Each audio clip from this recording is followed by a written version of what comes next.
Welcome to the Riff. Today, Andy and Sarah Thornton sit down and talk about parenting, adopting, fostering, and everything that comes with trying to raise other humans. We hope today is helpful. Thanks for listening.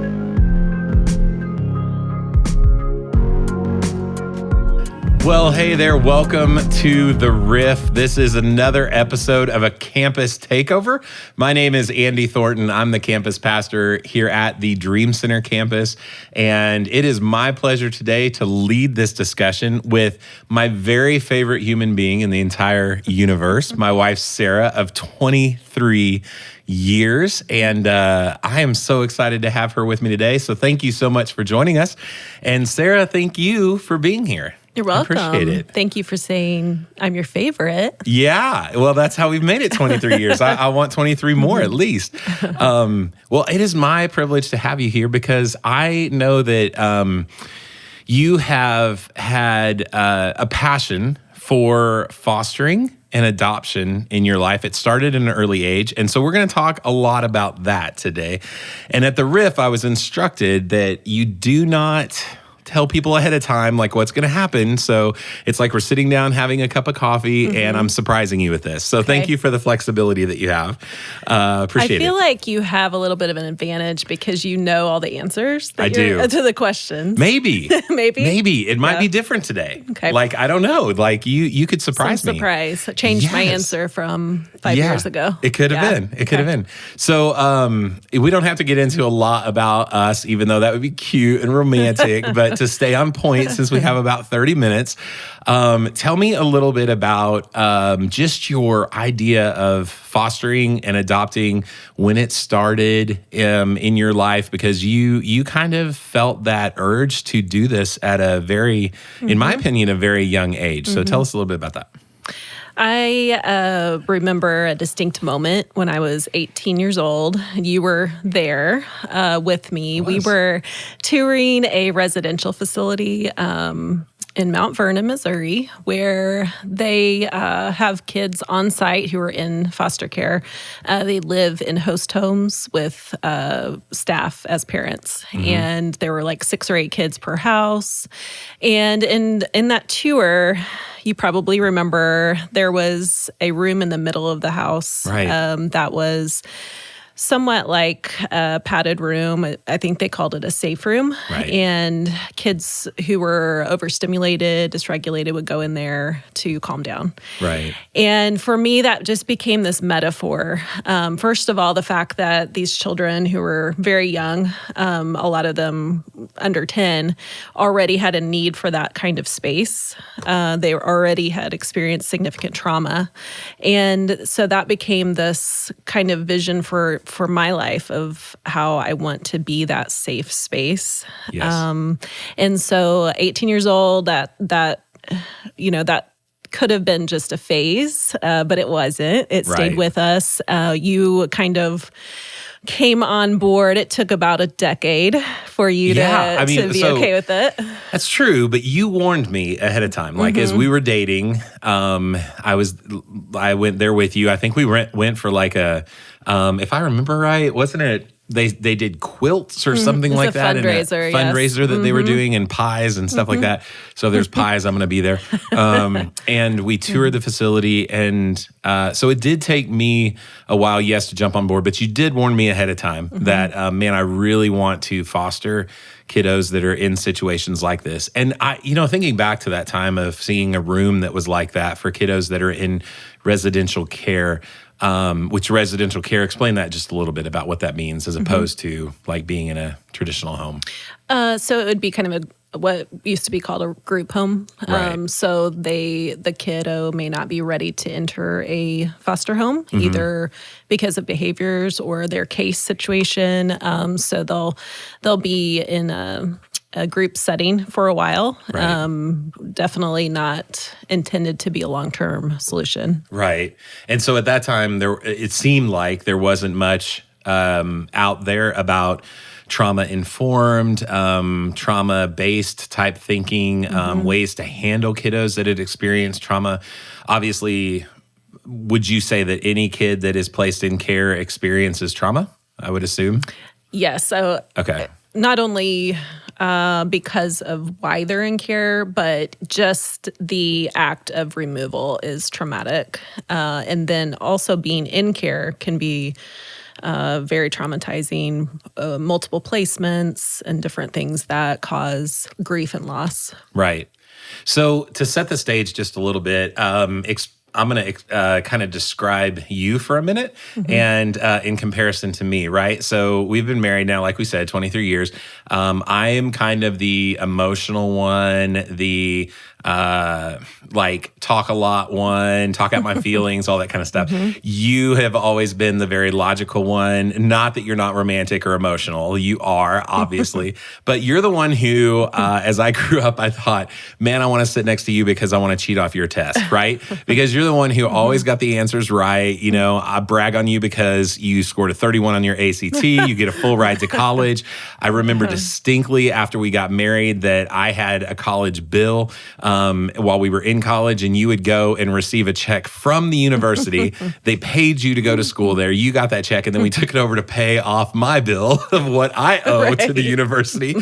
So you've always been this overachiever in my book, and I've always thought you are truly that kiddo that could have been a lawyer, a doctor, whatever it is that you wanted to be. You went into teaching for a while. You were at Drury University doing advising for quite a long time, 14 years all in total, right? Right. And then you found yourself at your current position, which is what I want to focus on today because it deals so much with what we're talking about. So can you tell me where you work right now? For the people listening, this won't be news to me, but can you tell me where you work and then why you did the change that you did, what you do there, all that kind of stuff?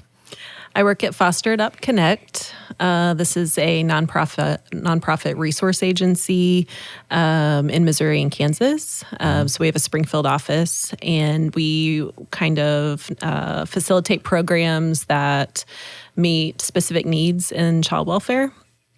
I made the change. I think as part of my doctoral program, I wrote my dissertation about foster parents and how they advocate educationally for their children. And during that time, my faculty advisor said to me, Sarah, is this your life's work? Will this be your life's work? What is your life's work? She kept asking these questions. And I think I needed those questions to be motivated to find to make work be about my heart. Right. And so this opportunity arose at Foster It Up Connect, and it's very much kind of an intersection of my gifting and my passion. So it's been so much fun. I love it. All right. So that's setting the stage, right? I want to take this down a path where if I were a parent who is thinking about fostering, thinking about adopting. They've heard from people how it is. I know you and I have had opportunities to sit down with people who are prospective, people who would be in fostering or adoption. And we have a tendency to not we take them when they're on the fence, and we sometimes push them way off the fence to say don't do it. Some people battle through it though, and they still do it because I feel like we're very honest about what the experience will be. But we also know kind of some stories of what's been hard for us and what is different than what maybe some people would expect. So with all this background that you have and the position that you're in now, explain to me now kind of our personal story. So you've talked about, at 18, you saw the kids in care and you thought, man, that I want to be someone who helps kids that are like that. Then we start fostering and adopting. We went through a training class, right? It took me forever to get the homework done. I drug my feet. You, on the other hand, super excited to do it. The minute we had our first placement and any placement thereafter, you fell in love with the kids, 2 minutes after they entered our house, right? Maybe 1 minute. And it took me months to do it, right? So explain to me your side of things. Why the quick love for them? What was your thinking about how much disruption it would be for our house or for whatever? Like, what was going on in Sarah Thornton's mind when these things happened? So it's 15 years ago. So I'm trying to think back. You never forget anything. Come on, go ahead. I think we knew it would be disruptive. We were did not have any other children.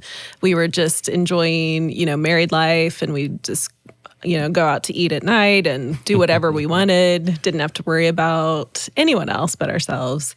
And suddenly our first kiddos was a set of 3. They were 6 months, 2 and 4.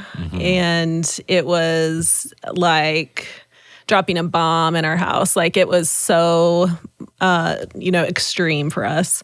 And I had not been really around babies. So thankfully you had some experience. But yeah, so we, that first moment of, oh, now what do we do? Like, I wanted to do it. I was super excited, but then that moment, and then, they came without car seats. They didn't have anything with them.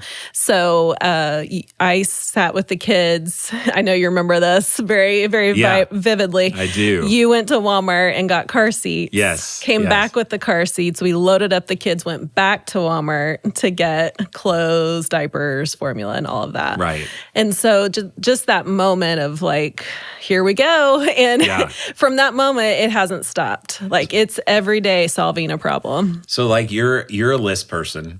I don't make lists. I just, forget everything. You're a list person. So the minute that the kids showed up, were you creating a list of like all the things? Yeah, I probably was. Yeah, but I didn't know what the list needed to be yet. Right, but you were running through things. You're like, oh my gosh, we're going to need food. We're going to need clothes. We're going to need, like, what do we do here? Like, we didn't have a crib because we thought we were going to foster like school-age children. That was the goal. Right. And instead, they called immediately about kids under school age. Yeah. So also, daycare. Yeah. You got to figure out that on your own. Yes. 3 daycare spots that take state pay. Right. So all of those things were just like, yes, big list. The list got longer as the hours went on. Yep. And I know you remember the time that we got them. Walmart, I believe the Walmart we went to was before Supercenter years. Yes. Yeah. And I distinctly remember getting a voucher to be able to pay for some of the stuff from the state for the kids. And we had to go to customer service, and it was a mess. Like, they didn't know how to do it. Yep. And, they were calling overhead speakers like, we got these crazy people up here who need some help. We got a voucher family up here. Yeah. Yes. Yeah. So you become humble really quick, it feels like. But let's go back to how, again, it took me 6 months to be like, okay, these kids can stay. Because I was like, what are they doing with my wife? They're taking all her time. I'm selfish, blah, blah, blah. You, though, on the other hand, it was a done deal. You were Mama Bear on day one. Why? Like, what was going on in your head? What's going on in your heart to be that? I think it is instincts. I think there is a mama bear thing, but also I do think it's a choice of like, this is a commitment. I have made this commitment. These kids, none of this is their fault. I'm going to be what I committed to. Right. And I think it takes that kind of choice and then just an incredible amount of grit to, love is not this feeling, right? It's definitely action every day. And so, attachment, I think too, it's like you're taught as a foster parent that you're supposed to help them form a healthy attachment. So I know from the very beginning, like, they need that kind of, I'm gonna help you form a healthy relationship. So it's kind of all that put together. And I like them. Like, I do like them. Oh, right. So now some more than others. There was one particular child that was challenging for approximately 14 years. Yeah. Well, and there is a love that is definitely a choice. But there's also, you would agree with this, there's that feeling of, it just doesn't feel any different than if those kids were our biological children. Right. Like, I couldn't even imagine it being any different. So let's fast forward due to time of the 3 that we had for 2 years, fostered them, and then they came up available for adoption, and we of course did that. And we could go on and on about that process, and the ups and downs and the scary sides and all that kind of stuff. Really quick, go into what we did kind of after that, maybe a little bit before that, but we started fostering some more kiddos along the way. So what opened your heart with that? So we really... Because most of these were you initiated it. I'm not going to say you're to blame for all this, but no, it was your sweetness that was like, hey, Andy, I got an idea. So what do you think? You only blame me when it's a really bad day. That's so true.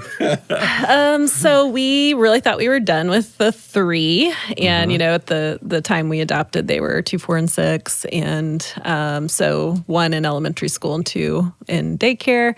And it was still just a challenge, right? Right. But our lovely caseworker we had at the end of that case came to us pretty quickly after that and said, I know this is a big ask. I know it's absolutely ridiculous to ask this of you. Right. But I have this kid.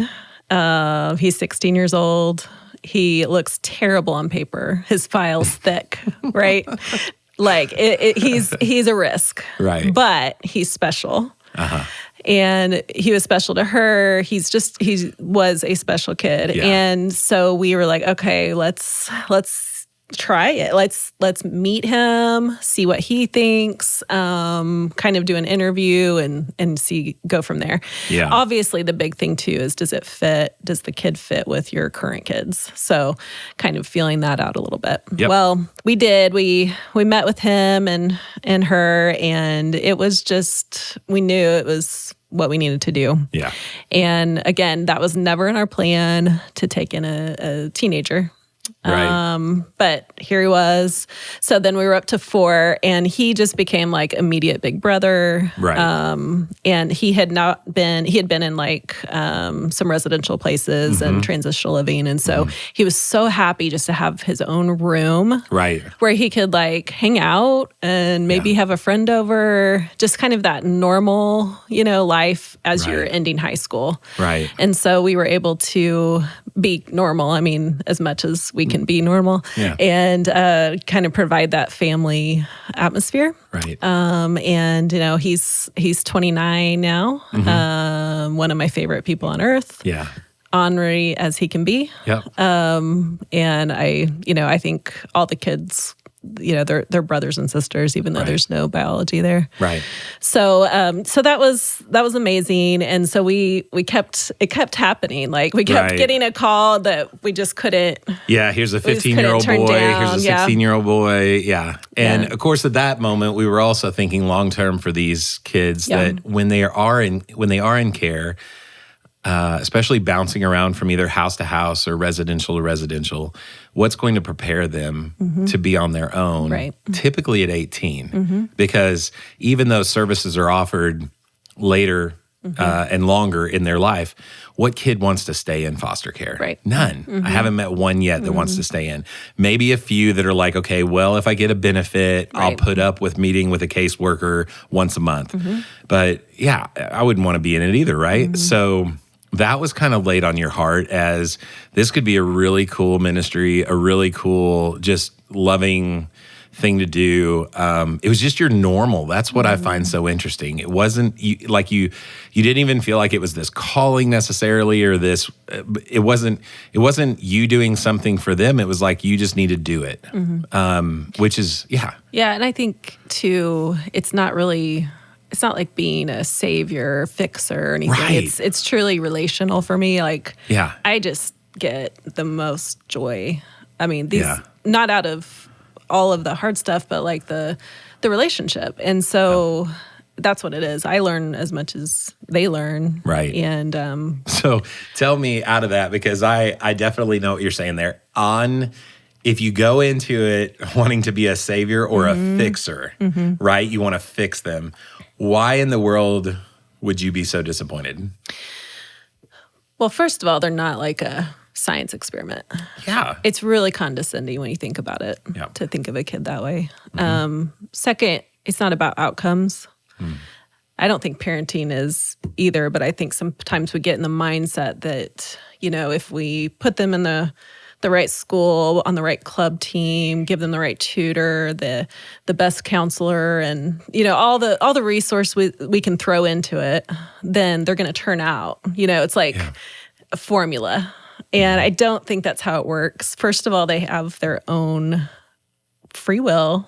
They have their own personality and disposition. Yeah. They are not a clone of us. Right. So starting out with that mindset that this is not a project, that this is a relationship, I think sets you off on better ground. But also, if you start out with that thinking that I'm going to fix the situation, you're going to be disappointed on a daily basis. Right. So, right. And I think too, thinking long term is super important because today we might be having huge behavioral problems or identity issues or whatever, mental health crises, but let's look 10 years down the road and think, okay, this is not the end of the story. This is just part of the very beginning of their story.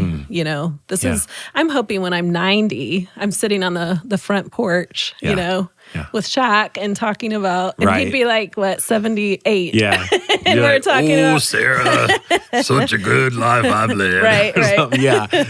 And then if the mailman mouths off at him, he'd punch him. Right. I could see that happening. Yeah. So tell me, when you started out, how your idea of parenting has shifted to where it is today.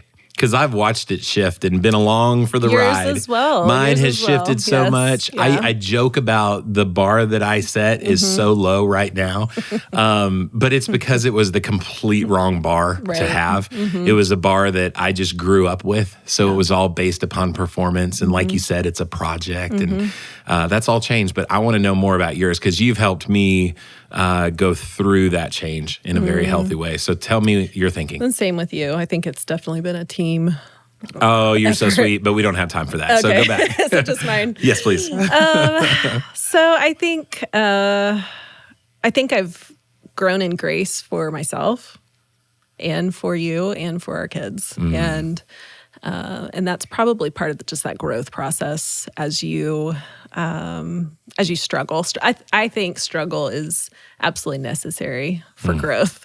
And we've had enough of it that growth had to happen or we weren't going to make it. Yeah. Can you give me an example of that? I know you can. Like when it just keeps piling on. Sure. Yeah. So one of our sons had significant behavioral issues to the point where pretty much every program, every school, there was a thought of expulsion, we're talking all the way back to 4-year-old class at preschool. Yeah. So very angry, very violent tendencies. So for instance, as a teenager, one day, our daughter was cooking. She likes to stir fry noodles. So she had them in her pan with oil and she was just standing there. Well, unbeknownst to us, he was expecting to use those noodles for something. So he went in there, took all of them out of the pan and put them back in the Tupperware. And she's like, Mom, can you help me? Yeah. So I come in there and I'm like, well, that's a little bit controlling, don't you think? Well, he heard something else that I didn't say. So he threw the entire... Can you not say it because we're on podcast? Well, it's a little complicated. He thought I was making a comment about his medication, which is a trigger for him. So anyway, he threw the entire Tupperware of noodles as hard as he could right at my face. I don't know why. I didn't expect it, but I didn't dodge it at all. And it shocked me, So as one would be shocked. It was, okay. I mean, Okay. Yeah.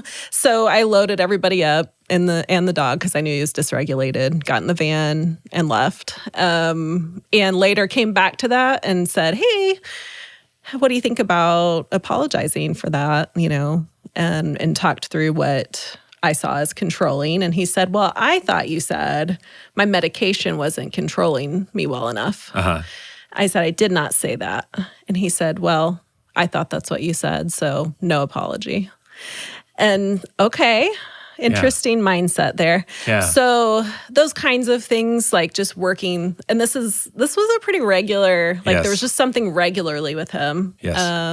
And pretty serious stuff too Right. that we dealt with. And so, yeah, you learn that, okay, first of all, you're not gonna like fix that situation in that moment. You've got to Right. come back to it. And Right. even then it's probably not going to be this beautiful, like, let's hug it out moment.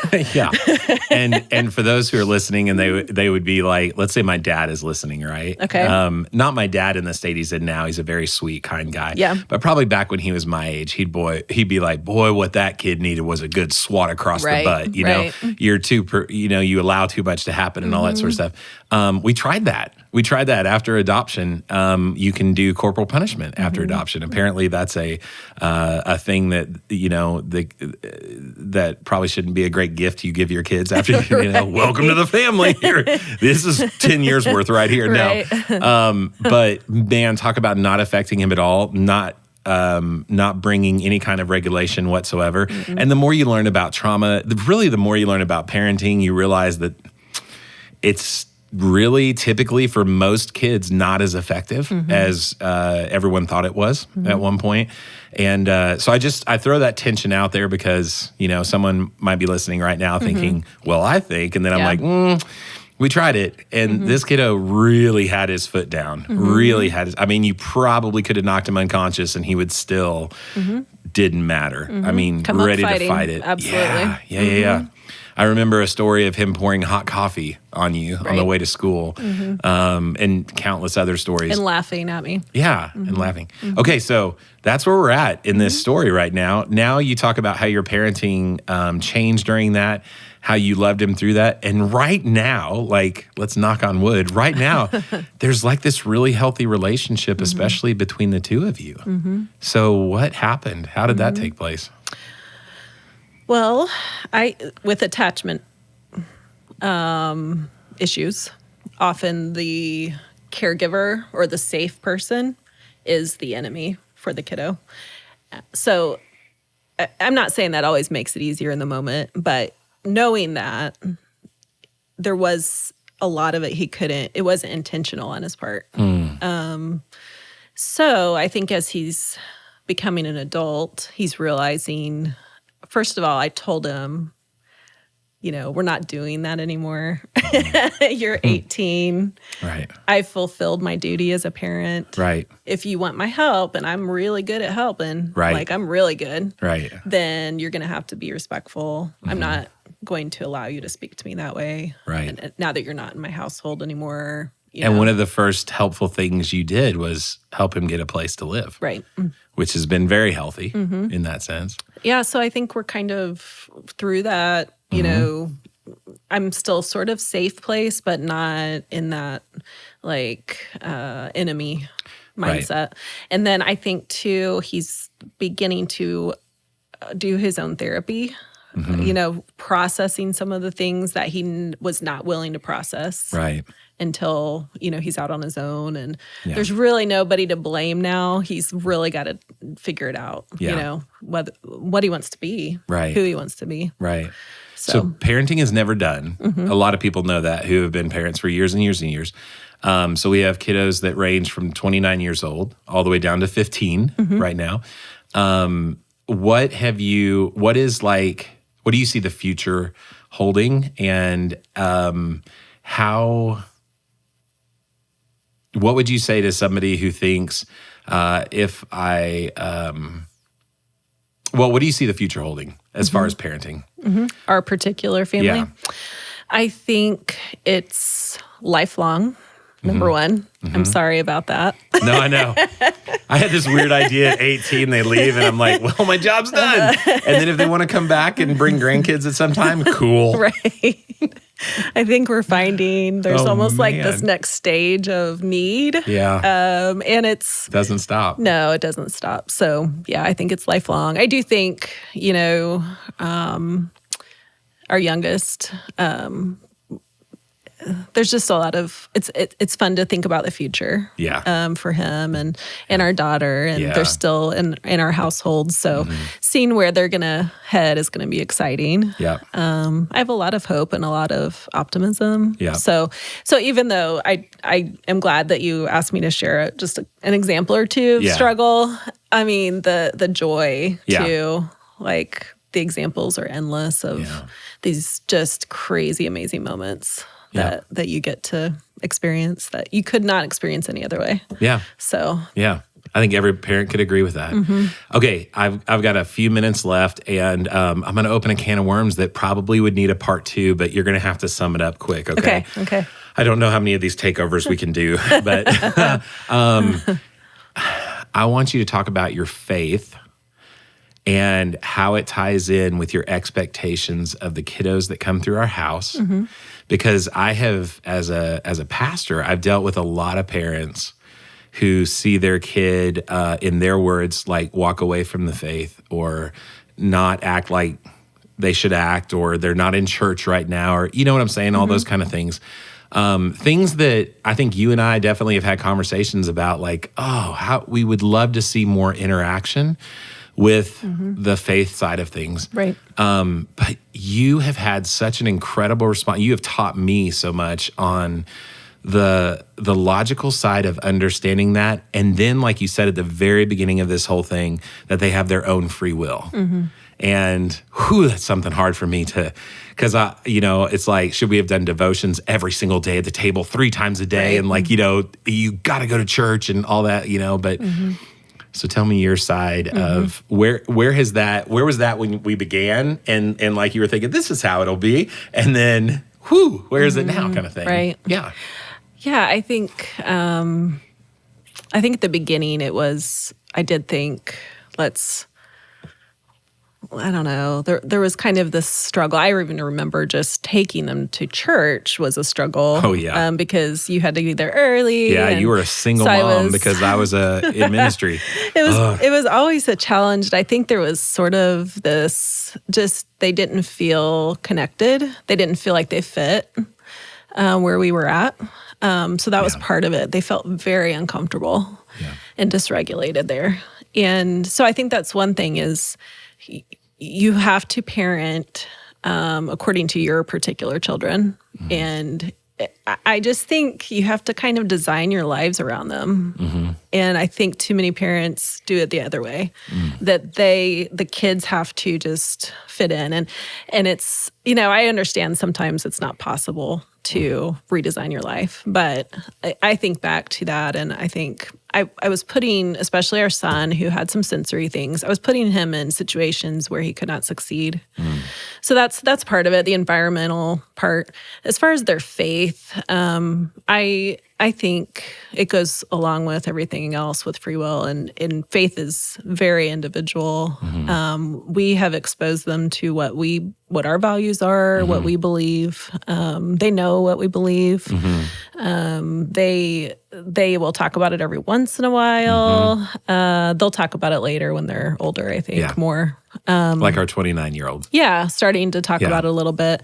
Definitely, we kind of came to the conclusion we're not going to force it down their throats. About like 15-ish, they're kind of in charge of how it's going to look for them to work out their faith. I always tell, the kids I'm happy anytime to sit down and talk about any questions that you have, whether it be faith or just life, and we talk through stuff. So I feel like it's more, it's on them a little bit more, in my opinion. So, and that my family was kind of that way. Like they, took me to church, but I definitely took it on myself at about 14, and just ran with my own, version of things. And so, teenagers are just, they're little forming adults. And so you have to kind of allow them some freedom, I think. Yes. Is that what you would say? I agree. Yeah. I wouldn't have said that at the very beginning. I thought that being more contring forced them into loving Jesus. And doesn't that sound like love to you? Right. Like an arranged marriage or something, that we will learn to love him at some point. But I've found that that doing this, you'll second guess it every so often because they'll do responses that you're like, that's not a great response, but it's just a decision that they're making. They're not weighing it out in that form. But then when you see them talk to us and they're like confirming they know what is right because we've told them what's right, I feel like my responsibility as a parent has been met. That you were talking about us being normal or providing normal. We've talked about this a lot, but we are wanting to provide a place for them that is stable. And we've even not wanted to move from our house because it would disrupt the lives of the kids that are out of our house now. So now they're like, if we told them we were going to sell the house, they would be so mad because they're like, I want to come back to this porch, to this house, to this room, to the, and experience some sort of consistency in my life. And I think that's based not only in our relationship one-on-one, but also our relationship in our faith. Right. Absolutely. Yeah. Yeah. One more thing is we didn't mention we also adopted one more as a teenager right before he turned 18. And he said, I want to be adopted. And that was such a highlight. Right before, And now like his daughter is one of the greatest joys. My goodness. I just think, man, he's such a good dad. And both of our older ones are such good dads. Yeah. So that's huge for me. We have 2 grandkids. Yeah. This is insane. I mean, yeah. Way too young to have grandkids. Well, thank you so much for doing this. I really appreciate it. You're welcome. Love you very much, obviously. Love you. Yeah. And I think that you're the only person I've ever interviewed that I can say, maybe we'll go make out later. I don't know. No, I'm just kidding. I would hope so. That's the only one. Well, thank you so much for joining us today. We appreciate taking this over. And if you ever have any questions or whatever, please feel free to just mention those or contact us. Sarah, you're at Foster Adopt Connect, and I'm here at North Point, and we'd love to talk to you if you have any questions. But thanks so much again for being here. Thanks for listening to this episode of The Riff. We'll have a brand new episode every week, wherever you find podcasts.